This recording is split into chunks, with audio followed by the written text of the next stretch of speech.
dubbadheelleen fixuu karaa siin tareeti anarra baay'ataa gooftaa galanni keeti ammaan jedhe deebisaa oolmaa tanaaf goote bakka kiyya buutee hundaanaaf himoote waa'ee gargaarsa keetii galata na biraa qabda gooftaa gargaarsi kee addaa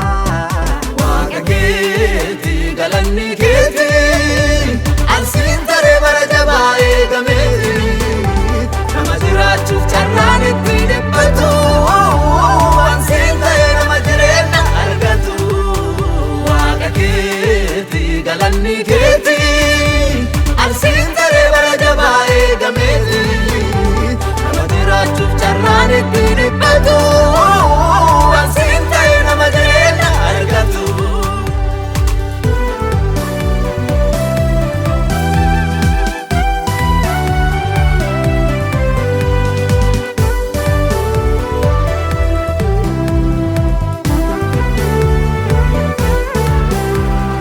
Adoo dubbadheeyyuu jechoota keetilleessu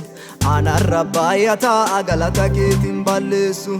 dubbadhee himisaaf jechoota na xiqqaata faarfameeyyuu numuu baruma baraan jiraata adoo siin qabaanne anna jireenyi kiyyeessa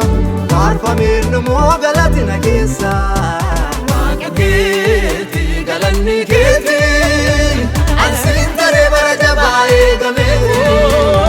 nama jiraachuuf carraan itti dhiphatu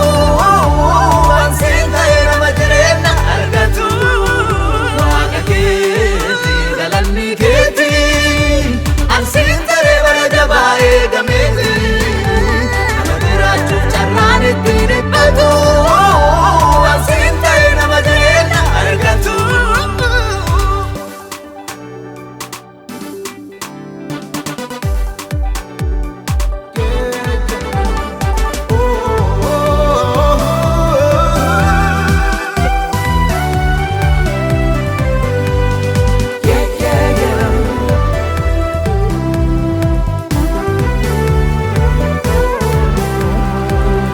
Guddaa jettee tafayyite si faarsite lubbu kasilaa marsitee karaa ijjeetteertu cubbuu jalaa na baasuuf ilma kanaaf ergite bakka na deebisuuf carraa naaf kenni